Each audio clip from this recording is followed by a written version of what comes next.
Meus irmãos e irmãs, graça e paz do Senhor Jesus Cristo. Amém. Para mim é uma alegria estar com vocês nessa tarde, participando dessa conferência e com um desafio.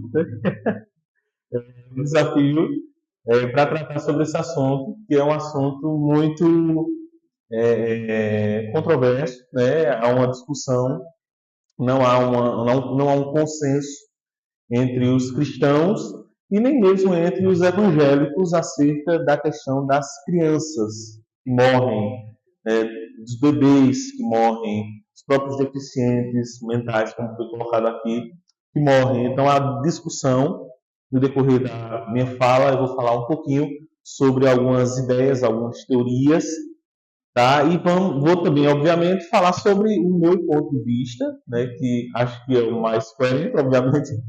Eu vou tentar convencer vocês da forma como eu penso, tá? E que eu acho que é a forma mais bíblica. Tá? Então, vamos orar, pedindo que o Senhor nos abençoe. Pai, queremos te agradecer por essa tarde, queremos te agradecer pelo privilégio que temos de estudar a tua palavra e pedir que o Senhor nos oriente, nos ilumine e que nos dê a graça para podermos chegar às melhores conclusões de acordo com a tua palavra. Oramos em nome de Jesus. Amém. Eu quero começar com um texto que todos vocês conhecem, que é o texto de Efésios, capítulo 2. Esse é aquele texto que a gente aprende lá no discipulado, na sala do discipulado, e que fala sobre como nós somos salvos. E aqui há um resumo no capítulo 2, tá? Versículo 8, diz assim a palavra de Deus. Vocês vão acompanhando, aí eu vou lendo aqui, tá certo? Porque pela graça sois salvos, mediante a fé. E isto não vem de vós, é dom de Deus. Não vem das obras, não vem de obras, para que ninguém se glorie. Bom, o texto de Paulo, ele é muito claro, é muito enfático, quando ele fala sobre a forma como nós chegamos, ou como nós temos a salvação. Ele diz que nós somos salvos pela graça, somos alvos da graça de Deus, e ele diz que a graça opera por meio da fé. Ou seja, ele diz que nós somos salvos pela fé, mediante a fé. A fé é o meio pelo qual nós temos, então, o conhecimento, a salvação, nós recebemos a iluminação do Evangelho. Então, com todos aqui, acredito que aconteceu dessa forma. Então, você não conhecia o Senhor, você estava afastado de Deus, e de repente alguém pregou a palavra para você. Ou você foi à igreja, e ali então você ouviu o sermão, ou então alguém chegou na sua casa e começou a falar de Jesus para você, do Evangelho para você, e aí então você começou a ser convencido pela Escritura, e aí você chegou à conclusão de que precisaria assumir um compromisso com o Senhor.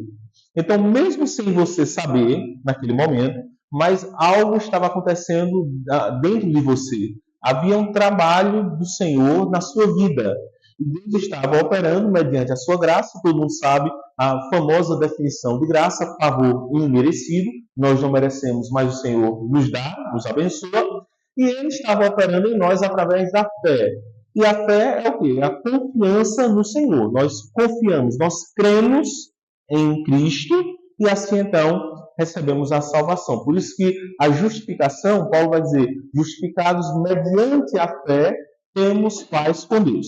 Então, a Bíblia enfatiza muito esse aspecto da fé. Inclusive, fazendo um contraponto entre fé e obras. O texto que nós lemos diz, não vem de obras para que ninguém se glorie. Então, nós somos salvos pela fé. Qualquer pessoa que nos pergunta, que nos questiona, como eu posso ser salvo? Se alguém lhe perguntar, o que eu posso fazer para ser salvo? Você vai dizer, creia em Cristo. Creia em Cristo. Foi essa a pergunta, foi essa a resposta de Paulo ao carcereiro, né? O que eu devo fazer? Ele disse, creia no Senhor Jesus Cristo e serás salvo, tu e a tua casa. Então, essa é a resposta óbvia para qualquer pessoa que deseja chegar à salvação. Só que, quando nós chegamos no caso de uma criança ou de um bebê, então nós lidamos com um problema. Por quê? Qual o problema? O problema é que o bebê não tem condição de crer. Ele não tem, não é questão de que ele rejeita a fé deliberadamente. É porque ele não tem ainda, isso é óbvio, ele não tem condição de entender a mensagem e crer na mensagem. Quando a gente fala sobre crer, então nós estamos pressupondo que a pessoa consegue entender o que está sendo pregado. certo? Então, a salvação não é simplesmente, de repente, eu prego aqui, estou pregando, e eu chego assim e digo assim, olha, quem quer receber uma oração? E aí, de repente, duas pessoas levantam a mão, e eu digo, olha aí, duas conversões aqui. Não, nós entendemos que aqueles que levantam a mão, que vêm à frente, eles estão entendendo o que foi pregado, certo? Então, a mensagem foi pregada, eles entenderam, e entendendo, eles creram no Senhor. Como eu disse, no caso da criança ou deficiente mental, obviamente, não estou falando de deficiência, a gente precisa ter muito cuidado. Eu vou falar aqui, já vou adiantar aqui uma séria questão, que é a questão do limite do que a gente está tratando. Certo? Eu não vim aqui para estabelecer uma regra e dizer assim, o limite. Tipo assim, vamos lá, irmãos, eu estou falando aqui de crianças até 5 anos, ou então crianças até 7 anos. Eu não quero que a gente entre por aí, porque é muito complexo essa questão. Tipo assim, de você chegar, de repente, seu filho, eu chego aqui e digo assim, irmãos, olha, até 5 anos, então se a criança morrer e tal, ela é salva. Aí então o cara tem um filho lá e ele fica lá agoniado, porque a criança tem 5 anos e 11 meses, né? E aí ele vai então diz, meu Deus, o prazo que o pastor falou foi até 5 anos. A gente sabe que a vida não é assim. Aquela questão que eu sempre coloco assim, eu digo assim, qual é o fio de cabelo que faz com que alguém seja careca? Se você pensar assim, qual é o fio de cabelo que faz com que alguém seja careca? Como assim? Pense o seguinte, você tem uma pessoa que não tem cabelo nenhum. Tem cabelo nenhum. Aí você vai chamar essa pessoa de quê? De um careca. Ele não tem cabelo nenhum. Mas imagine o seguinte, que essa pessoa, ela tivesse um fio de cabelo. Não, ele é um careca. Um fio de cabelo só é careca. Certo? Aí você dissesse, se expor dois, é careca. Então assim, qual é o fio de cabelo que a gente vai dizer o seguinte, a partir desse fio, então, ele não será mais considerado um careca, certo? Não existe, a gente não pode chegar a dizer assim, é o 10º. No 11º, então ele é um careca. Então não é tão fácil assim, da gente, se não é tão fácil a gente definir que é um careca, né? Então, o mais difícil ainda é a gente chegar e dizer assim, olha, com tal idade, então a criança está na idade da razão, como nós costumamos chamar. Então, não existe essa questão assim de dizer a idade X. Cada criança, nós sabemos que tem um processo de maturidade diferente, certo? Tem crianças que com 5 anos já demonstram uma maturidade que outro com 5 anos não tem. Então, eu não estou aqui para dizer uma regra e dizer eu estou falando de crianças até a idade X. Agora, eu estou falando sim de crianças que não chegaram à unidade de compreender o Evangelho e de tomar uma decisão clara pelo Evangelho. Então, esse ponto precisa ser muito bem compreendido. Então, vamos lá. Primeiro ponto que a gente precisa deixar claro aqui. Todo ser humano, ao nascer, já é pecador. E, como tal, é indigno da salvação. Por que é importante a gente colocar isso? Porque há um pensamento popular que diz assim, que a criança que morre é um anjinho, certo? E eu acredito que muitos aqui já ouviram, talvez até já falaram isso, e isso não é bíblico, essa ideia não é bíblica. Em nenhum momento a Bíblia chama a criança de anjinho, certo? E quando morre, a ciência diz assim, não, é um anjinho, não. A criança é uma pequena pecadora, certo? É um pequeno pecador. Quem tem filhos aqui vai saber o seguinte, tipo, você não precisa ensinar seu filho a desobedecer. Você não precisa ensinar seu filho a mentir. Você não precisa, certo? Você não precisa ensinar seu filho a ser egoísta. O que a gente precisa? A gente precisa ensinar o contrário. A gente precisa ensinar a obedecer. A gente precisa ensinar a ser generoso. Tá? Nós precisamos ensiná-lo isso. Por que a gente não precisa ensinar o contrário? Porque já vem de fábrica. Já vem da fábrica. Certo? A criança, inclusive eu tenho 2, né? O meu pequeno fez 3 anos agora, certo? E é normal, tipo assim, aquela criança quando pega, é meu, né? Não, filho, aí você explica lá, né? Eu já contei, aí eu conto lá para ele, muitas vezes lá a história da multiplicação dos pães e dos peixes. Aí eu coloco lá a figurinha, né, daquele menino que estava com 5 pães. Aí eu digo, olha, Nicolas, o nome dele, Nicolas, se esse menininho, quando Jesus perguntou, quem tem um pão aqui? Alguém tem pão? se ele dissesse assim, eu digo como ele fala, sabe? Se ele dissesse, é meu. Se ele tivesse dito isso, né, você acha que Jesus iria fazer o milagre? Não, papai, não. Né? Você jura que está entendendo tudo, né? Aí eu digo, olha, então, o menino entregou, e já, depois até aparece a figurinha, né? Jesus colocando a mão sobre o menino, assim, só, tá vendo? O menino foi elogiado por Jesus e tal. Termina a história. Vamos brincar?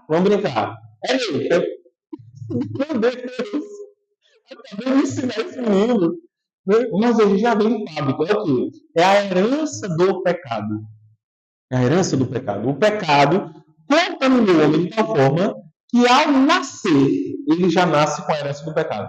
Como nós costumamos dizer, o homem não é pecador porque peca. Ele peca porque é pecador. Ele tem uma natureza pecaminosa e essa natureza o leva ao pecado. Então, é muito importante a gente deixar isso claro. Toda criança é pecadora. E como pecadora, ela não merece a salvação. Nenhuma criança merece a salvação. Certo? Porque se você pensar o seguinte, quantos pecados foram necessários para que Adão e Eva fossem expulsos do paraíso? Apenas um. Apenas um. Porque Deus é santo e não compartilha com o pecado. Então, toda criança, por ela mesma, ela é indigna da salvação, indigna da vida eterna, indigna do céu, indigna da presença de Deus. Esse ponto nós precisamos bater e deixar claro. Ok? Seja o que for que nós vamos dizer para frente, nós precisamos partir do princípio de que a criança é pecadora, o bebê é pecador e não merece a salvação. Ok? Então, por natureza, como já disse, a Bíblia nos chama de filhos da ira, certo? E por isso, para sermos salvos, nós precisamos crer em Cristo e nos arrepender dos nossos pecados. Mais uma vez, então, nós chegamos na estaca zero e dizemos, a criança não tem poder para se arrepender, não tem conhecimento para se arrepender. Então, o que fazer com as crianças? Como entender a salvação das crianças? Aqui nós chegamos às principais ideias sobre a salvação de crianças. Tá? Então, vamos lá. Primeiro, alguns irmãos vão dizer o seguinte, todas as crianças são condenadas. Certo? Esse é um ponto de vista. Vai dizer, não, se a salvação é pela fé, e a fé é o único caminho de termos a salvação, então a criança não pode ser salva, ela não pode crer, e ela já é pecadora, então como pecadora ela é indigna da salvação, então todas as crianças são condenadas. Nós temos irmãos em Cristo que defendem essa teoria. Certo? Outra teoria vai dizer o seguinte, não, veja bem, existem crianças que são salvas, existem bebês, crianças que não são salvas. E, nesse caso, então, é a doutrina da eleição, então Deus elege algumas para a salvação e outras para a condenação. Ele não elegeu aquelas e aí elas são condenadas. Temos irmãos em Cristo que defendem essa teoria. Certo? E, por fim, então, temos outra teoria que defende o seguinte, que todas as crianças que morrem antes de terem o conhecimento, de terem esse conhecimento da salvação e poderem decidir, todas as crianças são salvas. Certo? Veja, eu creio que essa terceira opção seja a mais coerente com os aspectos bíblicos. Ah, pastor, porque o senhor quer ser generoso com as crianças, né? Não. Porque eu entendo biblicamente que ela tem um amparo maior nas Escrituras. Se você for pensar assim, pastor, qual texto bíblico que está ali, categoricamente, falando assim, claramente, que todas as crianças são salvas? Você não vai ver assim claramente, mas tem alguns textos que eu acho que, dependendo da leitura que você faça, e eu vou apresentá-los aqui, que nos fazem entender isso. Inclusive, eu diria que tem até textos que falam. Alguns vão ter algumas interpretações diferentes e a gente respeita, no sentido de que não é um ponto primário, não é um ponto básico da fé. Certo? Então, sem querer ser dogmático aqui, tá certo? E aqui depois a gente vai abrir para perguntas, até comentários, até discordâncias, certo? Fique à vontade, tá? Mas eu vou tentar apresentar para você as razões que me fazem entender que, de fato, todas as crianças são salvas, apesar de herdarem a natureza pecaminosa, a natureza de Adão, ok? Então, mais uma vez eu digo, eu não quero ser dogmático, há irmãos em Cristo, salvos irmãos, creem diferente de mim. Tá? E eu os respeito e não vejo que eles sejam hereges porque discordam de mim nessa situação. Ok? Então vamos ver aqui logo os pontos que eu vou tentar defender, tá bom? Então, em primeiro lugar, porque eu acredito que todas as crianças são salvas. Então, primeiro, lembrando o seguinte, que alguns argumentos que eu vou dar aqui, você vai dizer assim, não, esse argumento não é tão legal, certo? Não é tão lógico. Mas veja, eu quero que você veja o conjunto da obra, certo? Quando nós trabalhamos com defesa de um argumento, então nós trabalhamos com argumentos que são mais fracos e mais fortes. E como é que a gente chega a uma conclusão? Analisando o conjunto. Tá? Então vamos pegar, por exemplo, esse primeiro argumento. A Bíblia não apresenta nenhuma criança morrendo e sendo condenada ao inferno. Você diz assim, o argumento não é tão legal. Mas veja, o que eu estou querendo colocar é o seguinte, é que se houvesse um texto bíblico claramente falando que uma criança morreu e foi condenada ao inferno, então a minha tese cairia por terra. Certo? Porque alguém levantaria, não, pastor, fulano está aqui dizendo que o filho aqui de fulano nasceu e foi condenado ao inferno. Certo? Então veja, o argumento do silêncio, se fosse só ele, não seria um bom argumento. Mas lembre que nós estamos construindo um argumento. E o meu primeiro ponto aqui é o seguinte, nós não temos nenhum texto que mostre uma criança condenada. Então, no mínimo, nós temos aqui assim, olha, talvez sim, talvez não. Eu não tenho até agora, eu não tenho nenhum dizendo que foi salvo também.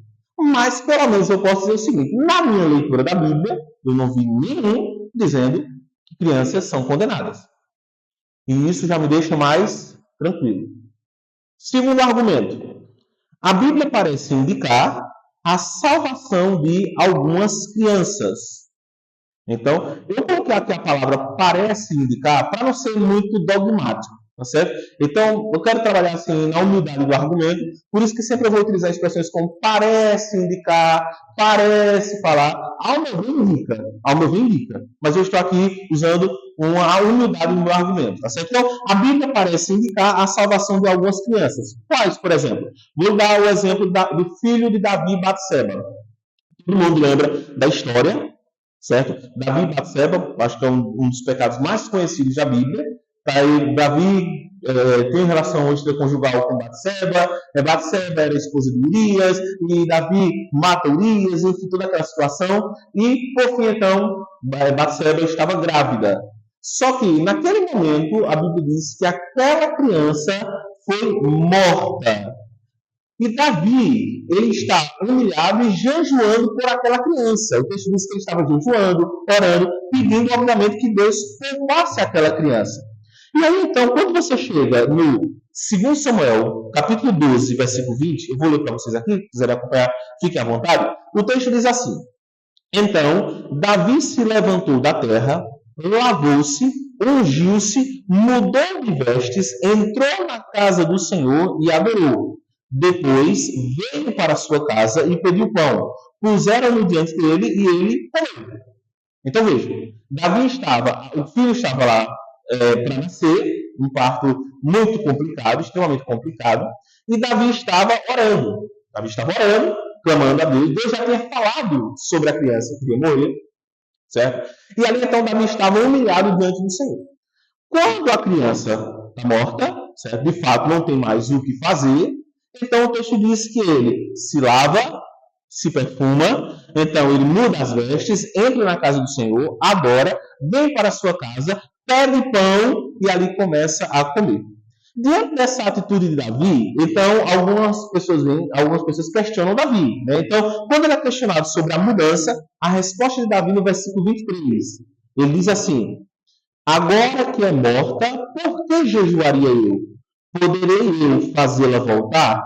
Eu irei a ela, porém ela não voltará para mim. Veja, aquele filho de Davi estava morto. Ele muda as vestes, vem comer, e o pessoal assim, o senhor estava jejuando agora, tal, e agora a criança morreu, né? Morrendo, então, era um momento de luto, e como é que ele vai comer? Aquilo era até, anticultural, certo? Mas Davi responde com uma resposta que, para muitos comentaristas, é uma resposta cheia de fé.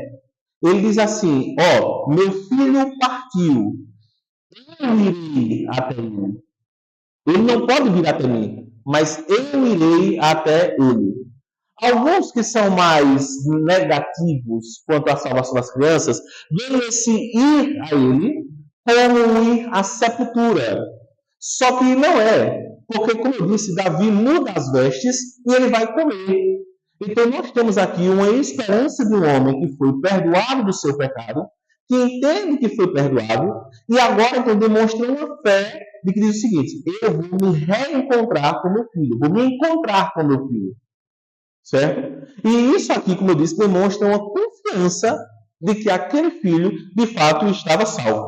É interessante a gente comparar, por exemplo, a diferença entre esse ponto de Davi com o filho e o ponto dele com Absalão. Absalão, que era outro filho de Davi, morre em rebeldia. Absalão morre como inimigo do povo de Deus, o inimigo de Deus. E aí, então, você não vê mais Davi como um otimista em relação a Absalão. Quando ele fala de Absalão, ele não fala com esse otimismo de ir até Absalão, de encontrar-se com Absalão, porque ele sabe a condição que Absalão tem morrido. É diferente de como ele fala com relação ao filho dele.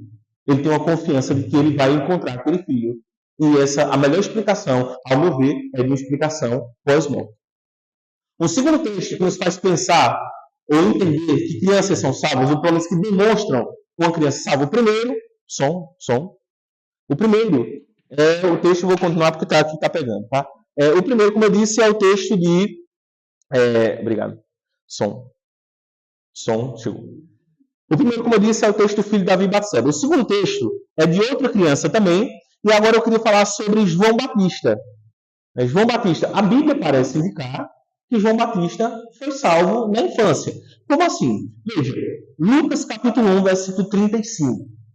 O contexto aqui, todo mundo lembra, nós estamos aqui diante do nascimento de João Batista, ou do anúncio do nascimento de João Batista, e o anjo ali, falando sobre João Batista, ele diz o seguinte no versículo 35. Veja, ele será grande diante do Senhor, não beberá vinho, nem bebida forte, e será cheio do Espírito Santo, já do ventre materno. Olha a expressão que o anjo utiliza para se referir a João Batista.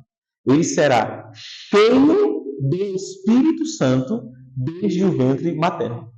Irmãos, o anjo não diz ele será usado pelo Espírito Santo. Porque alguém pode ser usado pelo Espírito Santo e não ser salvo. Pode ser usado pelo Espírito Santo e não ser salvo. Alguém pode demonstrar poderes espirituais e não ser salvo. Mas eu pergunto, alguém pode ser cheio do Espírito Santo sem ser salvo? Qual o exemplo bíblico que nós temos de alguém que foi cheio do Espírito Santo? O enchimento do Espírito Santo é uma característica do salvo. O salvo é que busca o enchimento do Espírito Santo. O salvo é que é cheio do Espírito Santo. Então, se você entender dessa forma, como eu acho que é a forma mais coerente, e a Bíblia diz que João Batista foi cheio do Espírito no ventre, então nós temos um exemplo claro na Bíblia de uma criança que era salva desde o ventre. João Batista era salvo, o anjo disse, ele será cheio do Espírito Santo desde o ventre. Então, esse é o primeiro argumento que eu tenho para falar aqui. É o que alguns textos parecem demonstrar que, pelo menos, no mínimo, 2 crianças foram salvas pelo Espírito.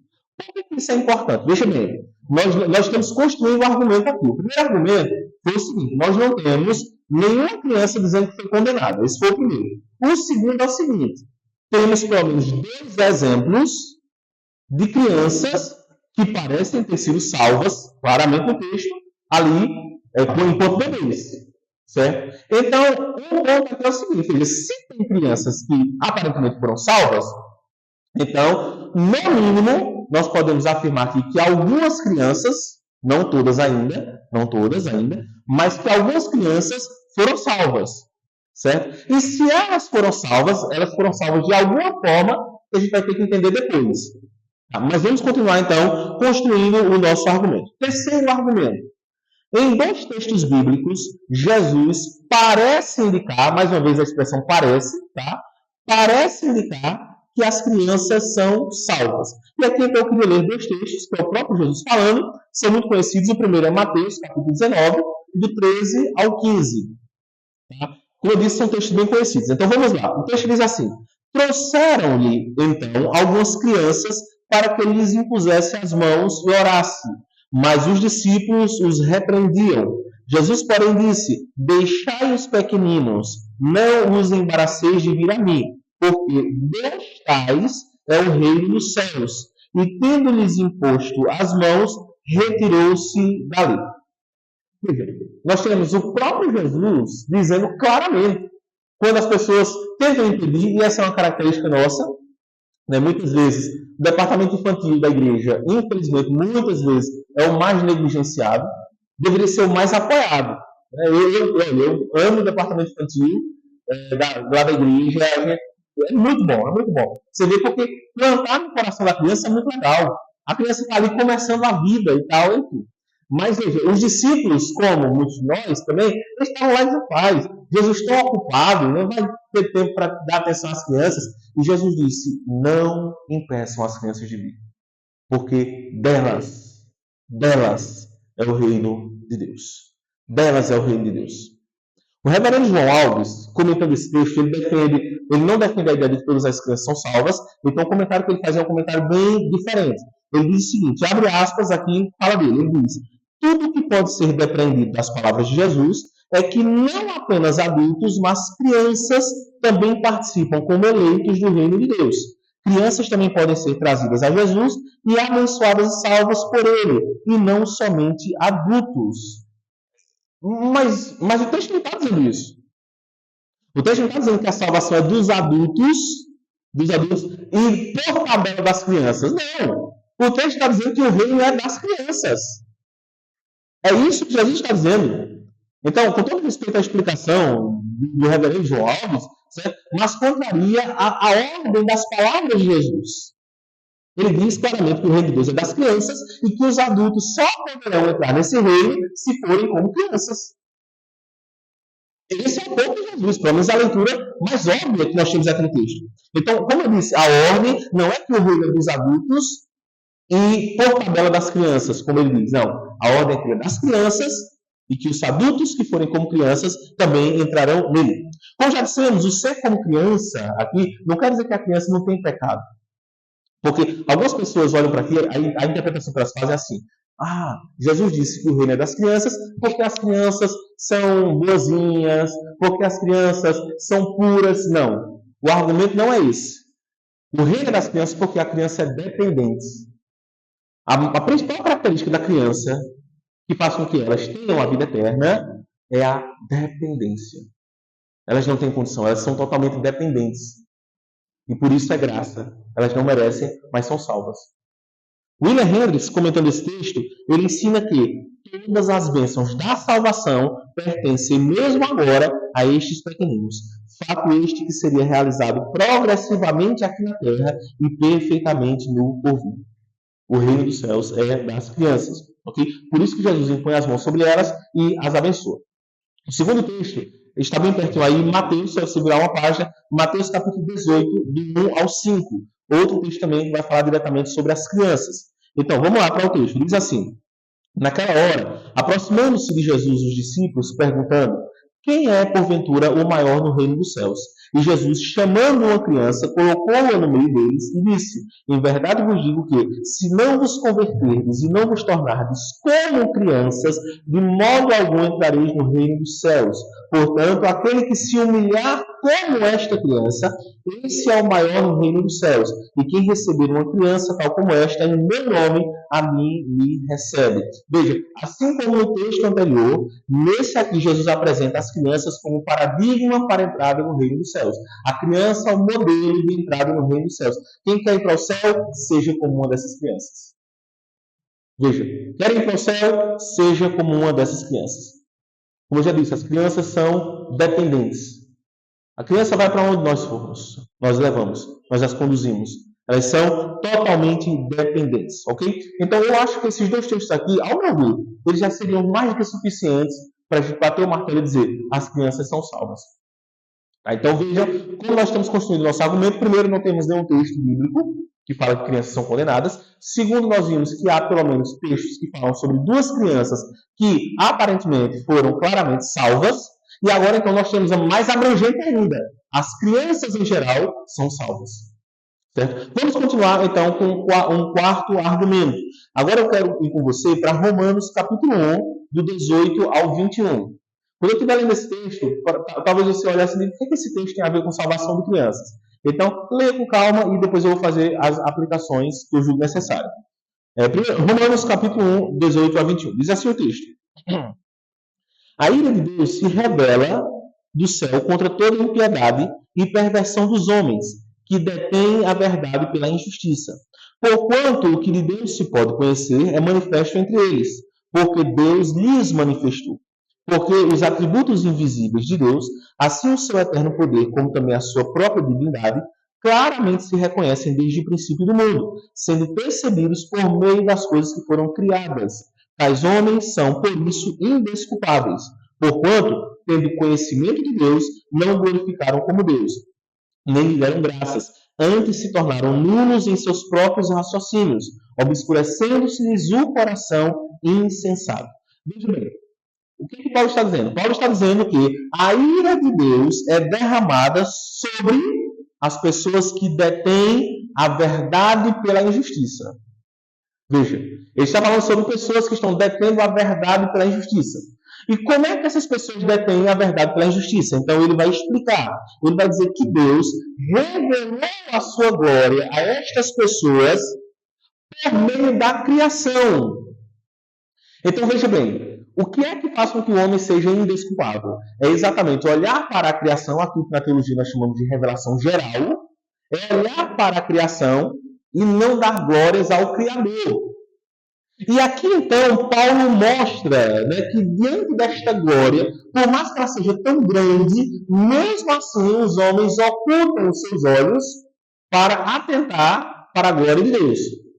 Então, por este pecado deliberado, é que a ira de Deus vem sobre os homens e eles são indesculpáveis. Agora, veja bem, observe que a causa de tais pessoas serem indesculpáveis diante de Deus é que elas têm o conhecimento de Deus e não o glorificam como Deus. E aqui é onde está o ponto de que a criança não está inclusa neste lugar. Porque a criança não tem conhecimento desta revelação. A ponto dela tomar uma decisão de dizer assim, eu quero me arrepender e entregar a minha vida ao Criador. Então, pela lógica, a criança não está inclusa aqui. Porque ela não consegue ver a glória, ela não consegue distinguir a glória e ela não renuncia, ela não rejeita deliberadamente o Criador. E esse é o ponto. Por isso que eu disse, esse texto aqui é um texto mais de apoio que mostra como a criança não pode ser punida por aquilo então que ela não teve acesso à revelação. Eu estou falando criança aqui, irmãos, mas assim, entenda criança barra deficiente mental. Lembrando que a mesma questão que eu falei da criança se aplica ao deficiente. Nós temos vários níveis de deficiência. Tá? Nós temos vários níveis. Então, aqui mais uma vez eu não vou ficar procurando o cabelo do careca. Eu não vou ficar procurando qual é o cabelo que faz o careca. Certo? Tá? Mas eu estou colocando apenas um princípio geral. Então, este é um princípio escriturístico, princípio geral, de que pessoas serão julgadas de acordo com a luz que receberam. Isso é muito claro nas escrituras. Acho que vocês já viram, certamente, né, que a Bíblia fala sobre graus de galardões e graus de punições. Então, qual é o critério? O critério é a quantidade de revelação que alguém recebeu. Jesus olhou lá em Mateus capítulo 11 e disse, ai de ti Corazim, ai de ti Betsaida, porque se em Tiro e em Sidom fizessem os sinais que em ti foram feitos, eles teriam se arrependido. Por isso, no dia do juízo, haverá mais misericórdia, menos vigor para Tiro e Sidom do que para vocês. Então, no juízo haverá graus de punições.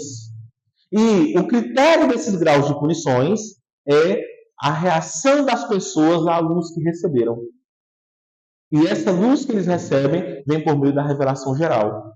Uma revelação que eles podem contemplar e decidir pelo Criador ou não pelo Criador.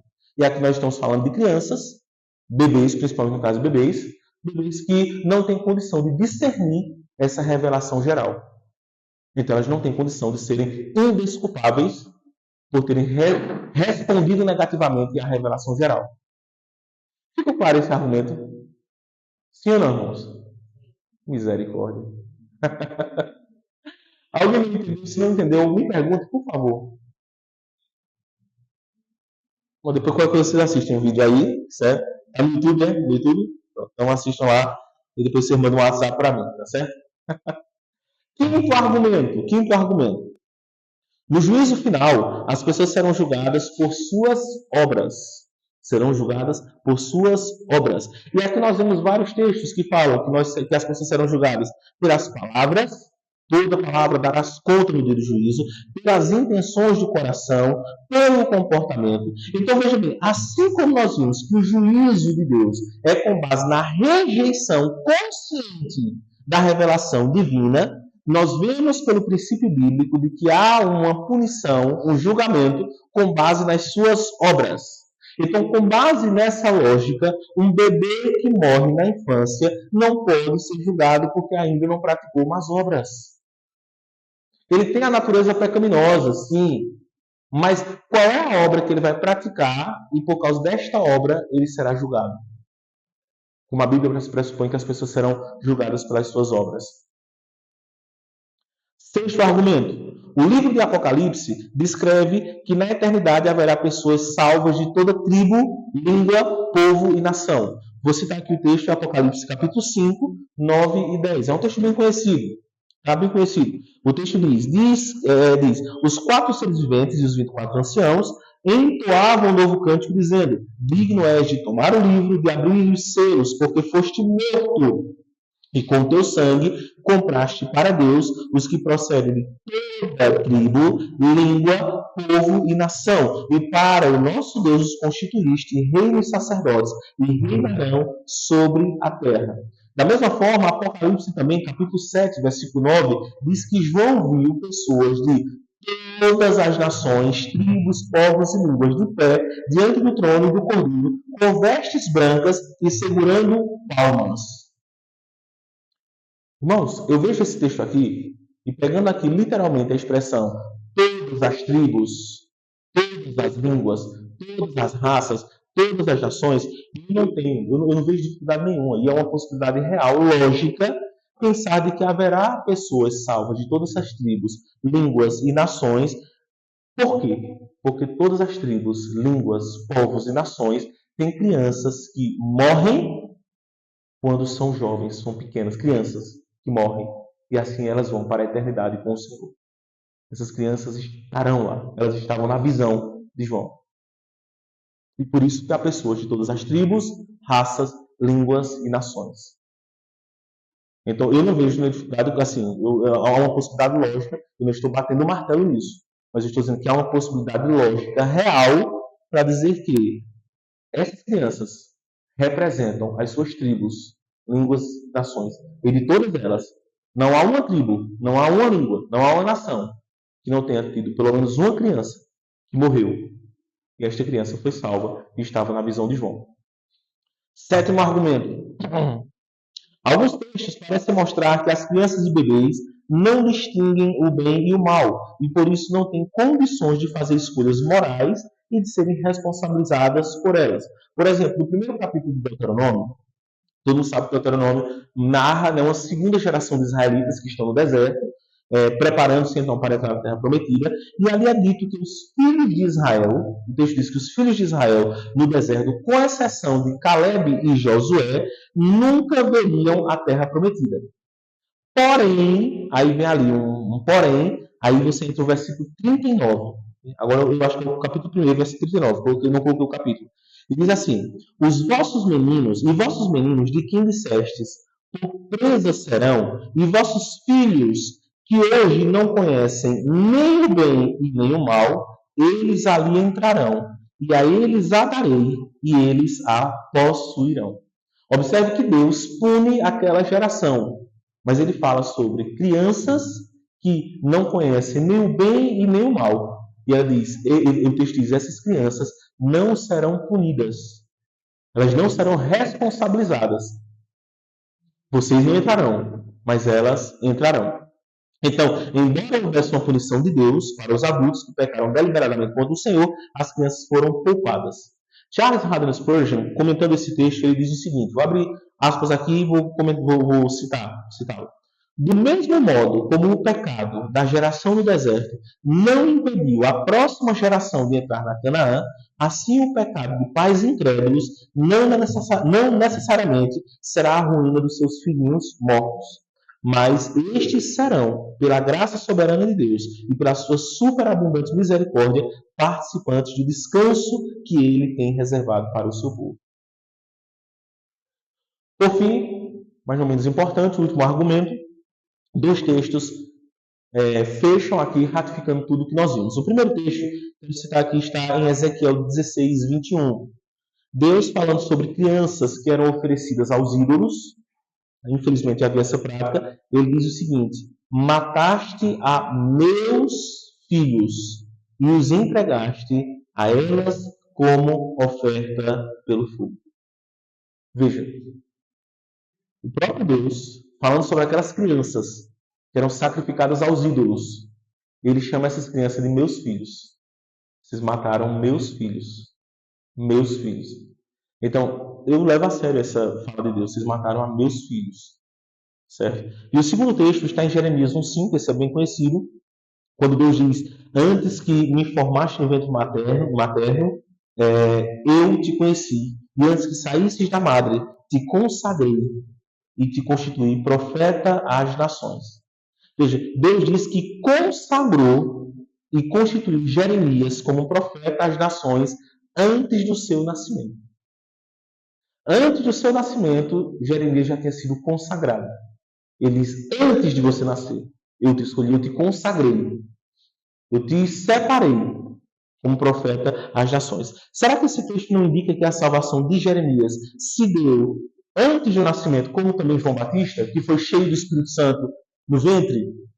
É uma possibilidade. Enfim, nesses 8 argumentos que eu mostrei, alguns mais fracos, outros mais fortes, mas eu estou pedindo para você observar o conjunto dos argumentos. Então, eu acho, sinceramente, que nós temos razões de sobra para entender que toda criança que morre antes da condição de entender o Evangelho e rejeitá-lo deliberadamente é com certeza salva. Mas aí dá uma pergunta que precisa ser respondida e nós precisamos responder. Se realmente as crianças que morrem antes da idade da razão são salvas, como elas são salvas?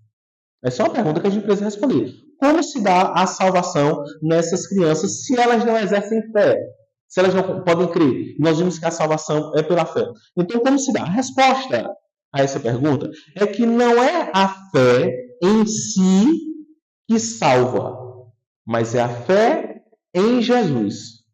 Esse é o ponto. Não é a fé só, não, a fé em Jesus, é a crença em Jesus. Em outras palavras, quem salva não é a fé pela fé, é Cristo. Quem salva é Cristo. Quem salva é Cristo. Certo? E nós depositamos a nossa fé em Cristo. Ele é o nosso Salvador. Então, essas crianças podem ter sido salvas à parte da fé, mas não à parte de Cristo. Entenda? Elas podem ter sido salvas e foram salvas sem fé, mas não sem Cristo. E aqui, veja bem, isso está em total consonância com o que Pedro fala em Atos 4,12. Pedro diz: e não há salvação em nenhum outro, porque abaixo do céu não existe nenhum outro nome dado entre os homens pelo qual importa que sejam salvos. Então, deve ficar claro que as crianças são salvas não porque são boazinhas, não porque são anjinhos, não porque são puras, não. Elas são salvas única e exclusivamente pela graça de Cristo Jesus. O pecado original que elas herdaram era suficiente para condená-las, mas o Espírito Santo as regenerou, assim como nos regenera também.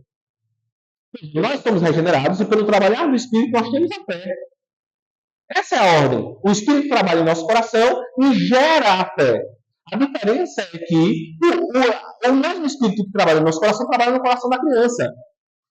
A diferença é que ela não tem condição de crer. E esse é o ponto. Portanto, a única diferença entre o adulto e a criança é única e exclusivamente a condição para crer. Como assim? Deixa eu dizer. Veja, João Batista, por exemplo. João Batista disse que ele foi salvo do ventre. Quando ele cresce, Então ele crê. Se o filho de Davi, Batseba, não tivesse morrido ali, se ele tivesse crescido, ele creria. Percebe? Essa é a lógica. Porque é o Espírito que age, é o Espírito que transforma, é o Espírito que regenera. E esse é o ponto, então, que eu estou defendendo. Então, para concluir, eu concordo, certo, com a frase de John MacArthur Jr. Né? Ele diz o seguinte, que a salvação das crianças é a melhor ilustração de uma salvação pela graça. Você quer entender a salvação pela graça, a salvação da criança. Por quê? Veja bem, olha o que ele diz aqui. A ideia não é que Deus salva as crianças porque elas não fizeram nenhum mal, mas que ele salva as crianças apesar de elas não terem feito nenhum bem. Veja que maravilha! Não é que, eita, essa criança foi salva porque não fez nenhum mal. Não, isso aqui é mérito. Não, Deus as salvou, apesar de elas não terem feito nenhum bem. E isso é graça. Não é mérito humano, mas é graça de Deus. Amém, meus irmãos? Então, esse é o meu ponto. Eu me coloco aqui à disposição de vocês para perguntas, possíveis perguntas, e para esclarecimentos. De repente, algum ponto que não ficou claro.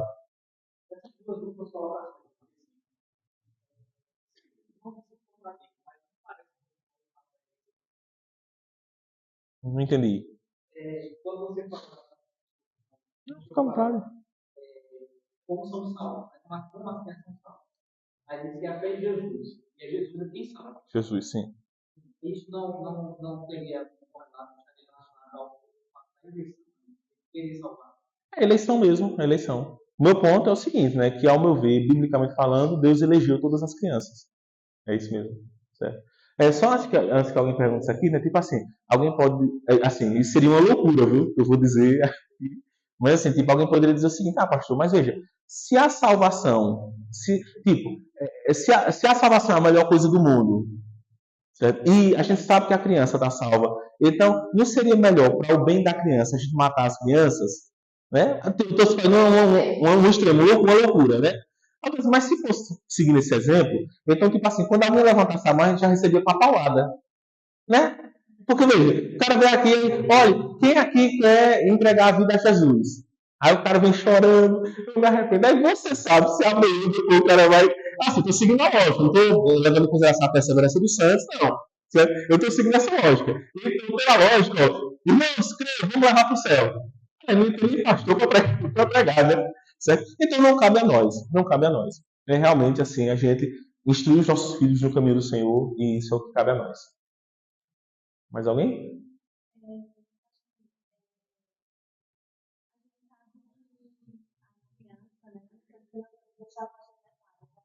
Sim.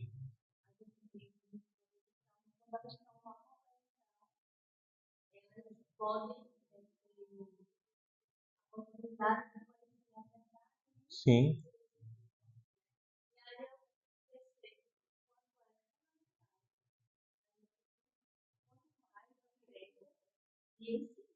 Sim.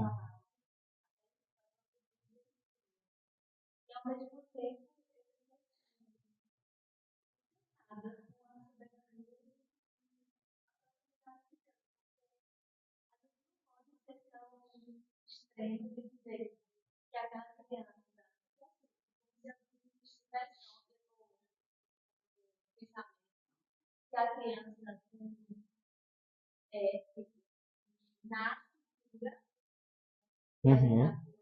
Uhum.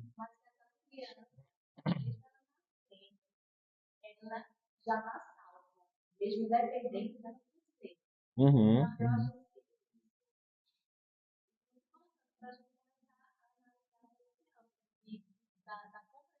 Sim.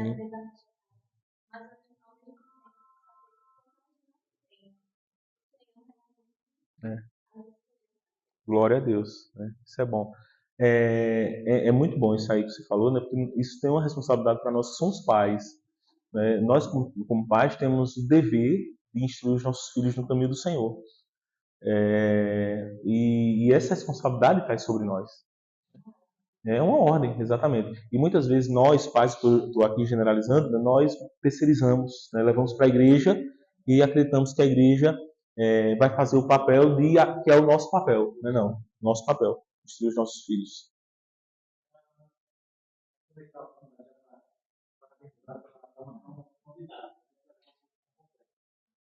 Mas em relação a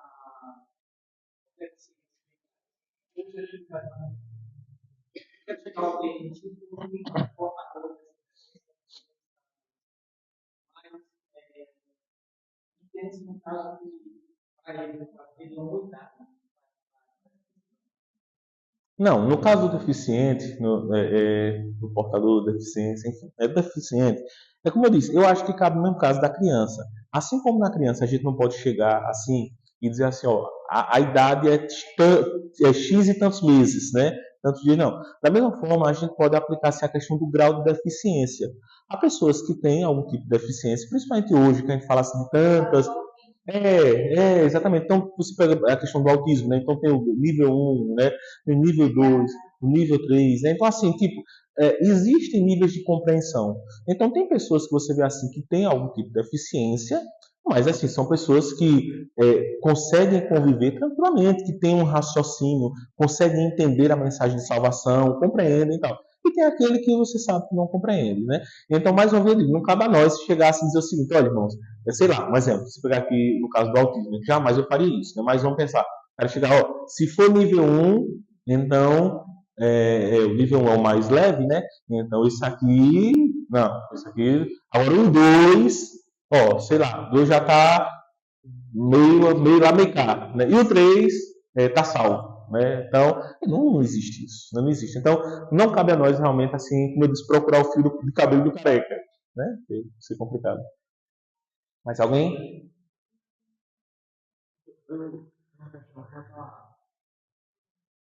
A vida pregressa de uma pessoa que foi acometida de uma doença Sim, mental. sim. Casos de são até os seus 25, 30 anos e levou uma vida de piedade até não tão limpo, mas em determinado momento foi acometido de enfermidade psicológica e tirou sua razão. Né? Uhum. Uma pergunta difícil. A cereja que o pastor Jonathan colocou aqui, né? É realmente difícil, né? Tipo assim, eu sou tentado a responder de que essa pessoa que já teve a oportunidade de crer e rejeitou deliberadamente, de que ela rejeitou a oferta de salvação. E por isso, então, ela não é salva, certo? Não é salva. Mas, assim, eu sou tentado a crer dessa forma, vendo, tipo assim, nesse sentido, a ausência de condição de raciocínio como se fosse um tipo de morte, uma morte do eu, o eu pensante.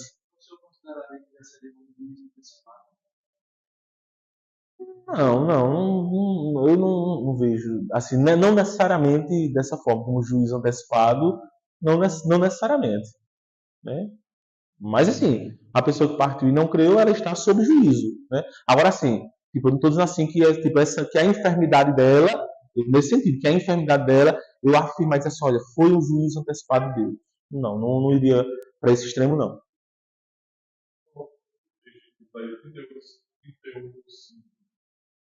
35,8. Certo. Isaías 35,8. Ok. Se alguém quiser ler, aí fica à vontade.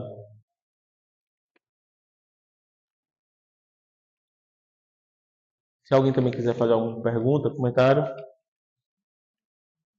Enquanto isso, eu vou fazer minha propaganda. Certo? Um momento de propaganda. Gente, para quem quiser, né, gosta assim, de assuntos teológicos e tal, eu tenho um canal no YouTube. Certo? Inclusive, esse canal está precisando ser mais atualizado. Mas minha correria não está me permitindo muito. Mas esse ano eu consegui postar alguns vídeos e quero. Minha meta é conseguir gravar pelo menos um vídeo por semana. E lá, então, eu coloco muitos vídeos assim que tratam sobre essas dúvidas que as pessoas têm. Inclusive, tem um vídeo, né, que é sobre salvação de criança. Então tem vários outros temas lá. O nome do canal é Necessário Pensar. Tá? É Necessário Pensar. Meu nome é Robson Gerliano. Então você coloca lá, você vai ver, acho que deve ter uns 40 vídeos lá, assim, sobre temas diversos, tal. Tem alguns sermões também, enfim, tá? Vocês vão me ouvir por lá, tá bom? Sim. Pegou aí o texto? Robson Gerliandro. É G-E-R Leandro, coisa de mãe. Mas nada não, já me acertei com ela. Hoje já estou tranquilo, né? Na escola, na época da escola eu ficava mais assim, né? Desconfiado. Professor, só Robson, né? Enfim, leu alguém, achou aí? Isaías 35, 8. E ali haverá um caminho que se chamará o caminho santo. O imundo não passará por ele, será somente para o seu canto. Quem quer que por ele caminhe não é nem mesmo por louco. Interessante, né? Interessante. A palavra já respondeu. Sim.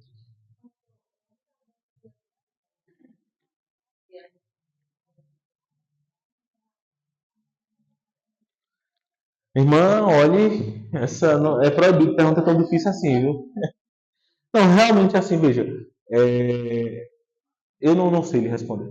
Eu acho que ninguém vai saber responder, né?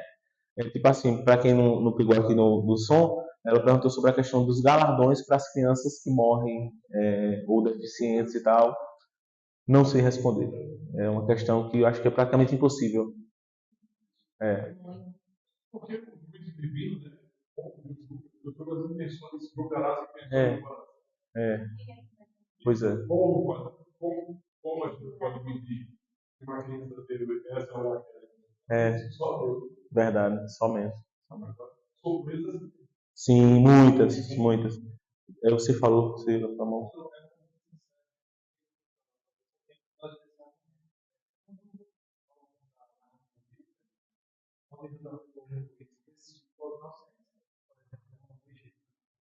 Como seria a suspensão dessa graça?